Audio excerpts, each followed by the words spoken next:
le monde, bienvenue dans ma cuisine. Désolée pour ce petit contretemps, mais je vous ai pas oublié.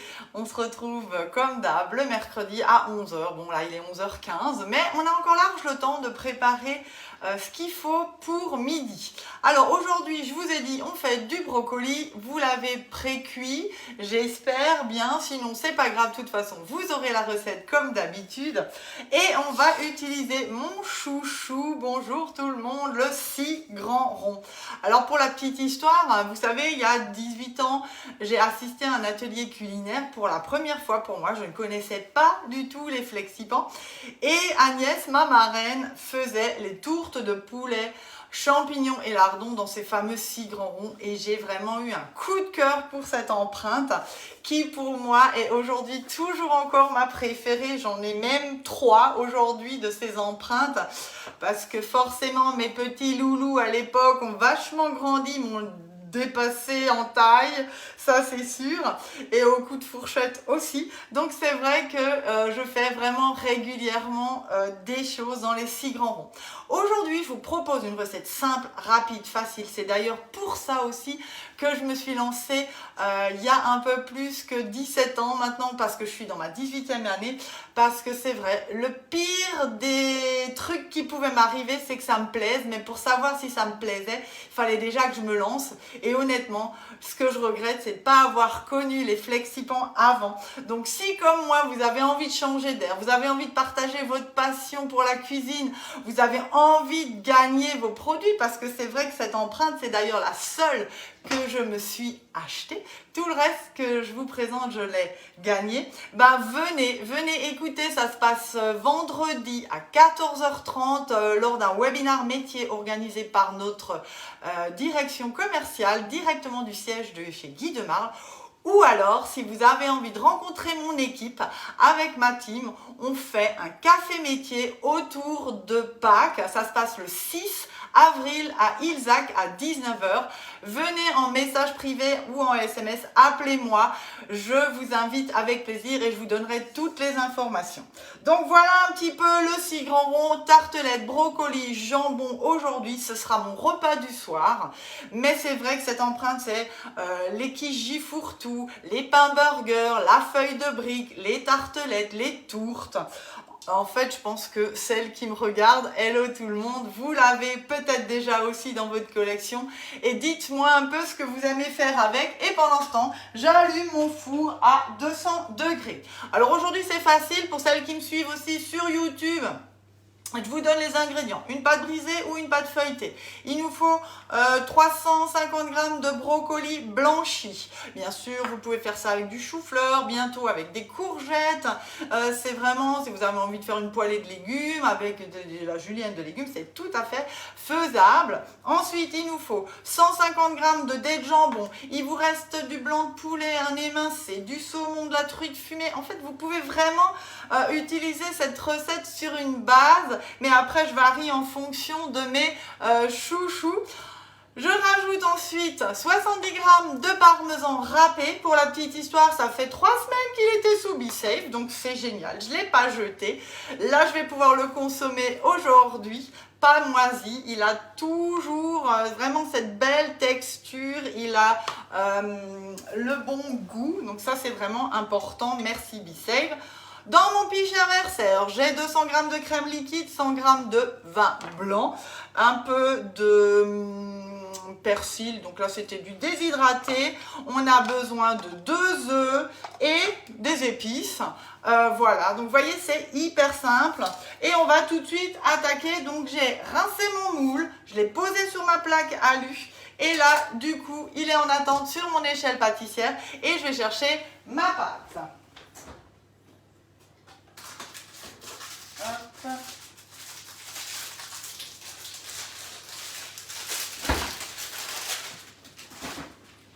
Alors pour moi, ce sera une pâte brisée. On la sort toujours au dernier moment du frigo, justement pour qu'elle ne chauffe pas. Et là, je travaille sur le roule-pâte que vous retrouvez page 33 À 43,90 €, le roule-pâte, c'est votre feuille de travail indispensable si vous faites vos pâtes brisées, feuilletées, sablées, tout ce qui est pétrissage et ensuite travail des pâtes pour faire vos brioches, vos boules de pain, vos morissettes, la fougasse, la pizza, voilà. J'ai utilisé mon rouleau en inox, donc ça aussi c'est un accessoire hyper malin dans notre catalogue que vous retrouvez page 65 du catalogue, c'est le numéro 3 et c'est à 34,90 €, c'est en inox, donc pareil, au niveau température ça colle pas parce qu'il n'y a pas de différence et ce qui est super sympa c'est que j'ai mes ailettes d'épaisseur. Donc j'ai du 5 mm, du 4 mm et du 2 mm. Et en fait, vous allez venir simplement prendre votre embout et vous allez le visser. Et ça, on le fait des deux côtés. Je ne vais pas le faire maintenant parce que ça prend un peu de temps. Et du coup, j'étale ma pâte entre ces deux rouleaux et j'ai vraiment l'épaisseur voulue, donc ça c'est idéal pour vos gâteaux. J'ai vu que certaines faisaient les beignets de carnaval, justement pour étaler la pâte pour qu'elle soit régulière. Il est vraiment génial. Vous le retrouvez du coup sur la boutique et dans le catalogue aussi. Et pourquoi pas venir le gagner dans mon équipe, c'est une solution aussi.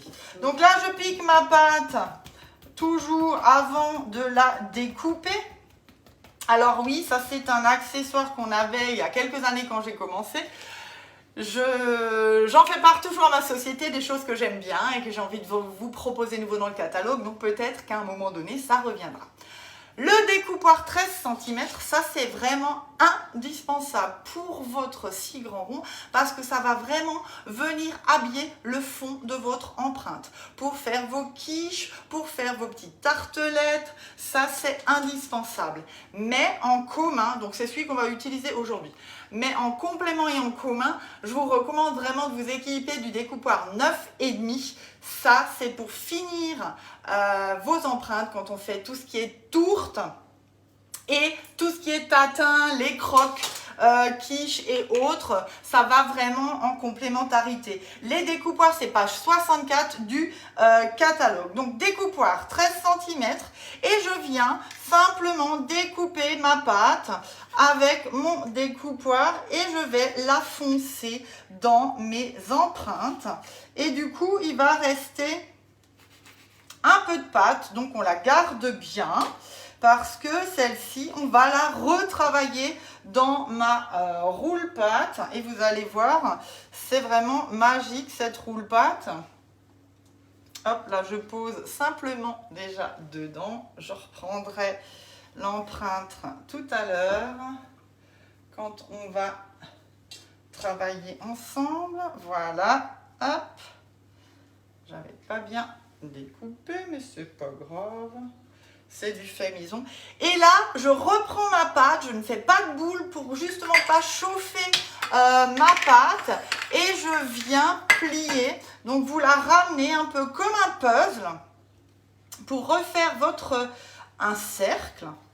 Hop, je viens la poser et là je vais simplement plier ma roule-pâte sur ma pâte et je viens avec mon rouleau passer simplement un coup pour souder le tout. Et ce qui est génial, c'est que justement ma pâte ne colle pas ensemble et j'ai pas besoin de rajouter de farine sur mon plan de travail et sur ma pâte qui va justement l'alourdir et lui donner ce goût farineux. Donc là, on a vraiment cet avantage avec notre roule-pâte. Je reprends, j'ai refait mes petits trous et je découpe et ça je vais le garder parce que je vais faire des petits sacristins encore pour le goûter si déjà mon four est en marche. Allez, on y va.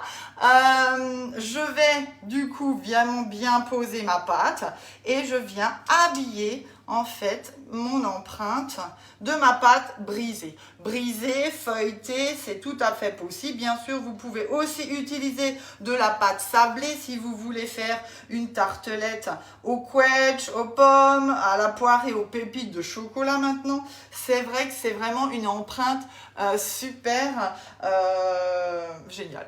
Effectivement, je l'adore et ça, vous me connaissez, celles qui me connaissent, vous le savez, je l'ai toujours avec moi en atelier parce qu'on peut faire tellement de choses dedans. J'ai habillé donc mes empreintes et là, je répartis simplement, hop, 2 cuillères à café de mon parmesan par empreinte. Du coup, ça va permettre d'amener un petit croustillant au fond et d'absorber aussi mon jus. Donc ça, c'est important. Voilà. Hop. Et le reste, je le répartis comme d'habitude. Les premiers chez moi en ont eu un peu plus. Hop. On va aussi casser les morceaux si vous en avez. Hein. Voilà. Et là, c'est facile. Avec votre plaque à alu, hop, je vais simplement secouer ma plaque et vous voyez, j'ai vraiment ma pâte, mon parmesan qui est réparti. Et maintenant, c'est super sympa. Je prends simplement mon brocoli. Je vais un peu le recouper si les bouquets sont trop grands. Et on va répartir ça dans nos 6 empreintes. Et alors, si vous aimez certains légumes et que dans la famille d'autres n'aiment pas, c'est vraiment l'empreinte idéale parce que vous pouvez faire 2 au poireau, 2 au brocoli, 2 au chou-fleur. Moi, je suis allergique au poivron, donc c'est vrai que c'est quelque chose que je cuisine pas souvent. Et pourtant, Jean, mon deuxième, adore ça. Donc là, cette empreinte, elle est vraiment facile à utiliser et idéale pour ça. Et comme ça, vous n'aurez pas, genre, quand vous amenez votre quiche à table, « Oh, mais celle-là, j'aime pas. » Voilà. Donc, on fait plaisir à tout le monde. On se fait plaisir à soi. Et donc là, je répartis. Allez. Ensuite, j'ai mes dés de jambon. Pareil, je vais les mettre dessus, un petit flanc et le tour est joué. Et c'est vraiment ce que j'ai adoré quand j'ai démarré mon activité chez Guy Demar, parce qu'honnêtement, mon niveau de cuisine, il n'était pas ce qu'il est aujourd'hui, c'est sûr. J'aimais ça sans plus, mais le fait de faire une recette simple, rapide, puis une autre, waouh, et le résultat, c'est vraiment bluffant. Et on prend confiance en soi, on a envie de tester, de refaire. Et puis c'est vrai que honnêtement, la convivialité autour de la table, c'est quand même un job plus que gratifiant et sympa. Parce que c'est vrai que c'est jamais pareil. On fait de super belles rencontres. Et d'ailleurs, en parlant de rencontres, la semaine prochaine, je retrouve certaines de mes collègues en séminaire manager à Lille. Donc, je vous posterai quelques photos. Donc, vous voyez, c'est varié, c'est riche.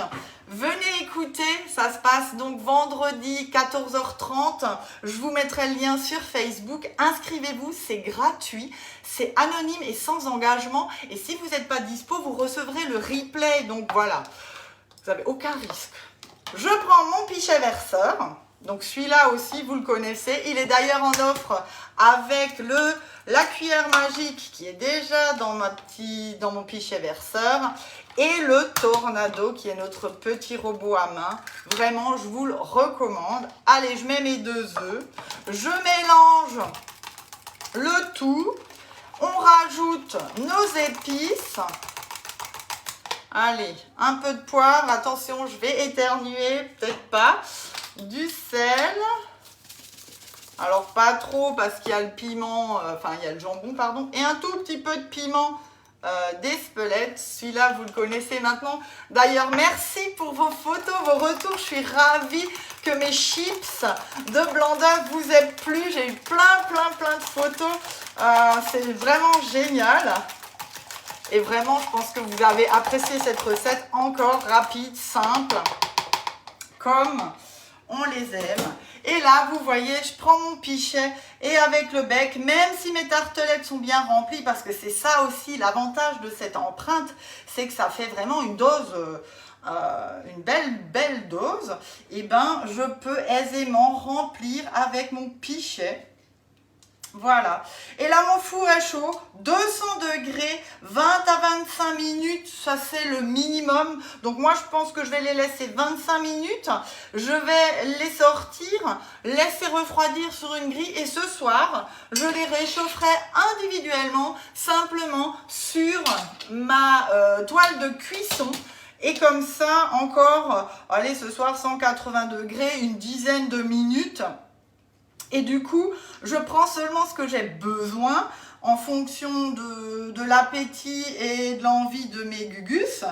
Et les autres, ben, je les mettrai sous vide, bien évidemment, et je pourrai du coup les conserver dans mon frigo. Un repas cuisiné grâce à BeSafe, c'est 8 à 12 jours. Donc si j'ai envie, mercredi prochain, ben non, je ne serai pas là, mais allez, jeudi prochain, en rentrant de mon séminaire, ben, c'est un repas pour moi à midi, jeudi prochain. Donc vraiment hyper facile et sympa avec BeSafe. Voilà, donc mes tartelettes sont prêtes, c'est joli, mon four est chaud. Et hop, je suis partie donc pour 25 minutes à 200 degrés. Alors, j'essaye un peu de voir si j'arrive à lire ce que vous avez écrit. Ben, ça a déjà passé dans le fil, mais je regarderai ça tranquillement. Merci à vous d'avoir été là ce matin. Je vous retrouve, du coup, pas la semaine prochaine, mercredi. On fera probablement un rendez-vous jeudi, à moins que j'arrive à m'enregistrer. Et du coup, je vous mettrai ça en vidéo, bien sûr, pour une nouvelle recette.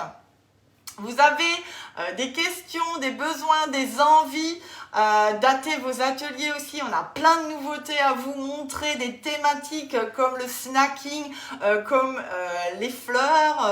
C'est vrai que c'est bientôt le printemps et le temps s'y prête vraiment en ce moment. On a envie de fraîcheur, de couleur dans l'assiette. Mon agenda est prêt, il se remplit vite. Et voilà, moi je vous dis merci. Je vous fais de gros bisous et je vous dis à très vite. Bye bye!